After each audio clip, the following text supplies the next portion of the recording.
First place, no excuses. Germany must get first place in their World Cup group. We will not be dealing with another group stage exit. It's virtually impossible with the new 48 team format, with all the third place teams going through, for Germany to get grouped. So at least there's comfort in that. But even then, Germany must finish first in the World Cup group. I expect and I predict Germany to finish first in their World Cup group. The group stage draw yesterday for the 2026 World Cup was yesterday. If you're living under a rock, if you're Patrick Starr, hi Patrick Starr, how are you? The World Cup draw was yesterday. We learned about all 12 groups.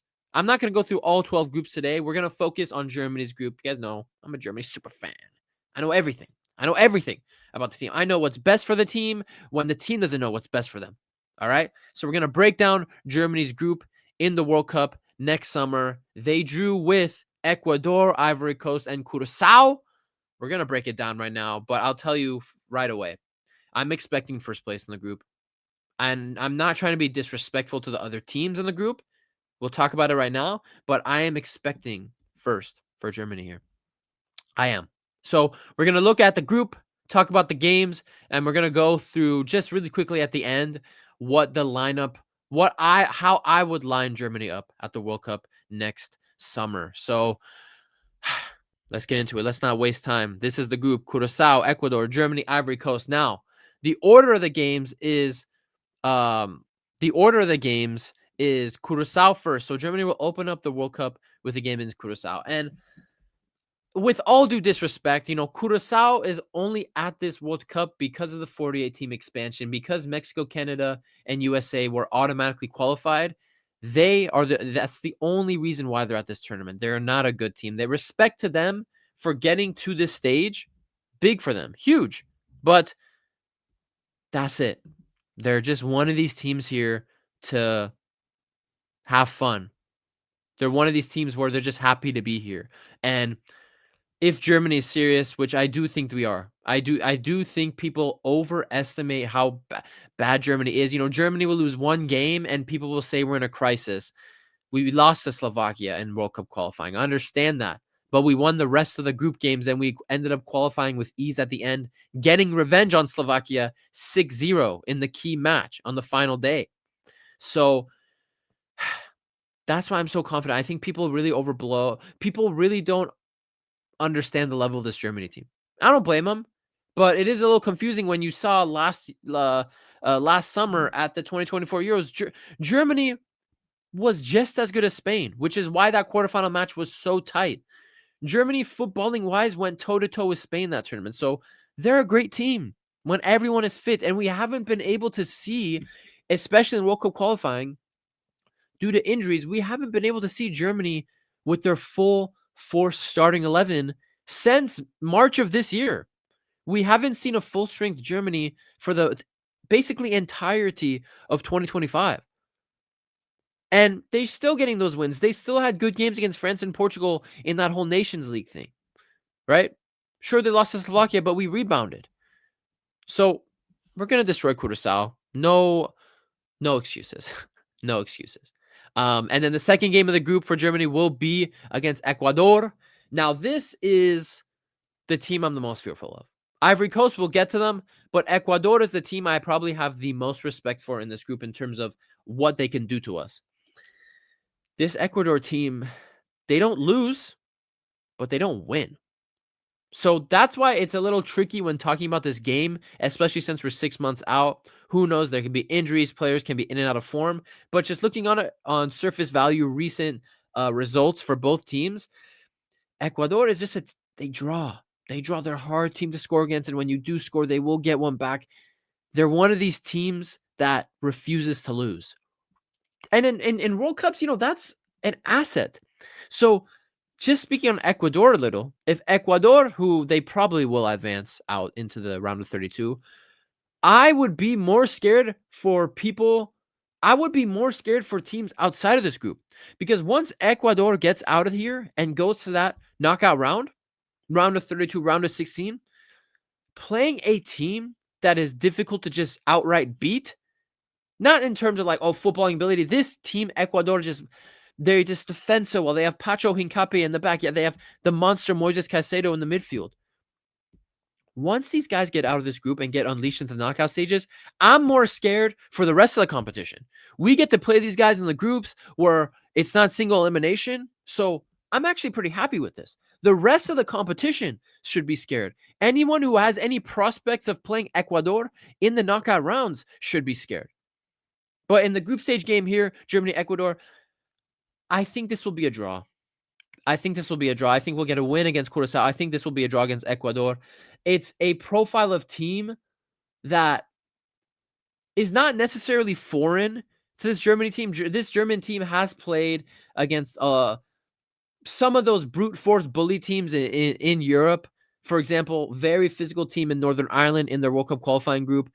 They make the game physical. They don't let you play their game. It becomes a long ball fest. It becomes a bunch of brute force challenges. It becomes physical. The Ecuador games will be physical. This will be a physical test for this Germany team. And I would have maybe more respect for Ecuador if they just had that, they have the star defenders. They have the star midfielder. Just that like star striker that even if it was just like Ener Valencia in his not even his prime, I guess, when he was like at West Ham or something 10 years ago. But they just don't have for me that firepower, that oomph. They don't have that like world-class striker or top of the line striker that they could count on to get those big goals. And so for Ecuador here, I don't think they have the tools to get a win on Germany. I think this will be a draw, and if it's not a draw, it's probably a Germany win, to be honest. But I will go draw because I really do. You have to show respect for this Ecuador team and how they defend. This game will be tough. This game is going to be so hard for Germany, but it will be a great test to see where they're at in the tournament and if we should really take ourselves serious. It will be. And final group game will be against the Ivory Coast, Cote d'Ivoire, whatever you want to call them. African champions. So, I do respect Ecuador the most in this group. Doesn't mean I'm disregarding Ivory Coast. This is a great team. They are the African champions for a reason. Now, I do think the African teams in the World Cup this year, they have in my opinion at least, they have a bit of an advantage. And the advantage is AFCON. They are all going to play serious competitive football for a month. And the teams for these big African countries, Ivory Coast, South Africa, Morocco, these kinds of teams, they're basically going to be sending their World Cup squads to AFCON in 3 weeks, 2-3 weeks time. And they're going to get valuable match experience in very intense competitive games before the World Cup. So, I'm expecting a lot of these African teams to come into the competition sharp, more in form, and ready. So this by far also is not going to be an easy game for Germany, but I just look at that Ivory Coast team, and yes, the African champs, but looking at the way they play as well, I watched that AFCON. I was very tuned into that AFCON 2 years ago. I really am confident Germany get the win. And historically as well, we do decent against the African sides. The typical styles of play that come out of the African Confederation, that continent, we typically do well against African sides. So I think this will be a win for us. So I am predicting 7 points. But I was talking to some people. I wouldn't be surprised if this is a kind of group where Ecuador, Germany, and Ivory Coast all finish on 5 points. Because I think every team is going to beat Curacao. So Ecuador, Germany, Ivory Coast, they're all going to get 3 points minimum from Curacao. You guys, Curacao, this isn't even necessarily an Iceland situation where Curacao has quality players in Europe playing in the Premier League, top 5 leagues in Europe. It's just that the qualifying stage for CONCACAF was such a joke that they're in. It's not a situation where Iceland, a country of 300,000 people at the time, went to the World Cup and they had a chance of doing something. And the fact that they made a run in the Euros previous to the 2018 World Cup. This isn't a situation like that. Curacao is a country with 150,000 people and no top players, virtually no top players in the world. So that's why it's going to be an easy 3 points for these teams. And then, yeah, people are saying how the matchups against Ecuador, Germany can be a draw. Germany, Ivory Coast can draw. Ecuador, Ivory Coast can draw. And you can get a situation where all teams are on 5 points. So I'm not putting that past it, but I have faith in this Germany team. I have faith in this Germany team. And the reason I have faith in this Germany team is because I just think a lot of people forgot. A lot of people forgot how good this team is because they haven't seen Germany play full strength with each other in a while. It's been quite a bit of time since we've seen Germany play with each other full strength. I'll share a tab here. This is how I think Germany should line up, and they'll almost probably line up like this. Shout out to Lineup Builder, great site. Now, I still have this hope in my heart that Neuer comes out of retirement to play at the World Cup. If it's not Neuer, fine. Oliver Baumann, very reliable. He's a very reliable goalie, and we've seen it in the Germany games during qualifying the last year. Basically, since the end of the Euros last year after Neuer retired, Baumann has been dependable. He's a great shot stopper, loads of experience, Hoffenheim legend. Yeah, he's just an experienced head. Now, is he at the level of Neuer in terms of his distribution? Hell no. He is not.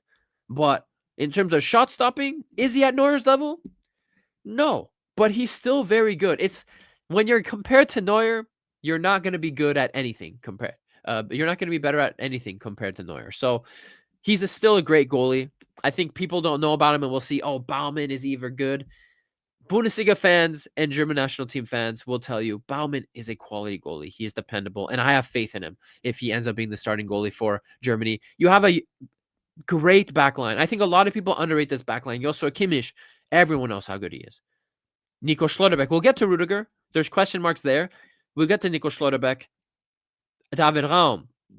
I think he's really taken up his level this season at Leipzig, becoming captain, showing those leadership qualities, and those leadership qualities and that experience he's getting as captain at Leipzig is translating to the national team. And he is he's one of Germany's most consistent performers right now. So very happy with Raum there. If it's not Raum, they have options. We have Mittelstadt at Stuttgart, where there's options for Germany at left back. And then at center back, the 4 center backs that will probably go to the World Cup are the main contenders for starting positions in this Germany team are Rudiger, who just came back from injury, is Nico Schlotterbeck, Jonathan Tah starting at Bayern, and, Malik Chow at Newcastle. Those are the 4 main guys. And then you got your Robin Koch, you got Jan Albisek at Inter. Then you have those guys, but the main 4 is going to be Rudiger, Schlotterbeck, Tah, and Malik Chow. Now, I think in this back 5, including Baumann, this will be the back 5. The only spot up for grabs, in my opinion, is that right center back position, because left center back position, it's Nico Schlotterbeck. He shows it every time. His distribution, naturally left-footed center back. He's shown that he will lock down that left center back position, in my opinion. I do think so, especially since Rudiger is getting older. And then I think that right center back position is where you have Tah, Rudiger, Malik Chow kind of competing. Now, do I see a situation where Nagelsmann actually reverts back to the center back pairing at the Euros of Rudiger and Tah? We have to wait and see, because Rudiger was playing awful. Before his meniscus injury, he was playing like trash. He was garbage, even. I would even go that far to say he was genuinely Looney Tunes garbage. But let's see how he comes back from his injury. He's had some time to reset, and he's returning for Real Madrid, I believe, this weekend. I think he already actually returned for Real Madrid and had some minutes. We'll see how he returns. Say if Rudiger doesn't come back to his best, it's probably going to be Tah Schlotterbeck. But I do think Nagelsmann should put a lot of consideration into Malik Chow. Going into midfield, Pavlovic and Stiller, quality players. Pavlovic, a starter for Bayern. Less said. I don't need to say more. Angelo Stiller, he plays at Stuttgart, but I've been saying it for 2-3 years now. He is a top 10 midfielder in the world. And teams like Liverpool, Manchester City, Arsenal, Real Madrid, Barcelona should all be in and looking for a guy like Angelo Stiller to bring into the teams, because he's an excellent player. Excellent player. And then you go to the attack. And this is where, we haven't seen a full strength Germany play in a while. Wirtz on the right, Musiala back from his horrible injury on the left, Kai Havertz in the 10, and now it's Nick Woltemade It used to be Füllkrug, Kleindienst, whoever. Now it's Nick Woltemade, who will probably be the starter for Germany at the World Cup. This is a Germany team we haven't seen play much together, which is important for all these players to come back from injury and for Nagelsmann to give them 3-4 games in those international friendlies before the tournament starts. So I look at this Germany team, it's very good. If my only complaint about this Germany team probably is the fact that we're lacking like a really physical guy in the midfield, a Khedira and Andrich from last summer after his great season with Leverkusen in 2024. We're missing that like brute force guy, but we'll have those dudes on the bench, whether it's a bum like Goretzka, whether Andrich gets called up again, who knows? That's the only thing that you might say is missing from this Germany team, the really physical players, which is why that game against Ecuador can be dicey. But you're just looking at this team. There's just quality all over the pitch. Havertz, Wirtz, Musiala, Woltemade attack. You got Stiller, Pavlovic, Maestros in the midfield. Kimmich will invert into the midfield. Rudiger Schlotterbeck or Tosh Schlotterbeck or Child Schlotterbeck, whoever. It's a strong team. And I think people are underrating Germany going into this World Cup. So, yeah, I'm expecting first place. No excuses, really. Really, no excuses. And you could pretty much, if you're a Germany fan, we can rest assured that we will not get grouped. If we manage to get grouped when the 48 team format, where 8 of the 12 third place teams advance to the round of 32, I will personally sell off everything I own. I will say goodbye to my family and I will go to Curacao and become a monk. I will go to China and become a monk. I will go be a Buddhist monk or whatever in India, whatever. You will never see me again. You will never see me again. But that will not happen. We will get first. And we will be coming to compete for the World Cup. It's been your boy Hokage. Germany! Vamos, Deutschland! Let's go! Vamos, Deutschland. What the fuck? Am I a Spanish pseudo, German pseudo? Like, what am I doing? I'm a bum. Anyway, let's go. Julian, make the smart decisions with your squad. Use the limited games available to you to build and craft that starting 11 you want at the World Cup. And let's go, bro. I have a lot of faith for us. I have a lot of faith for Germany going into next summer. Let's get the job done. Let's get working. And let's hope all these players stay fit and stay informed throughout the rest of the season. It's been your boy Hokage. I'll see you guys in the next one. Peace.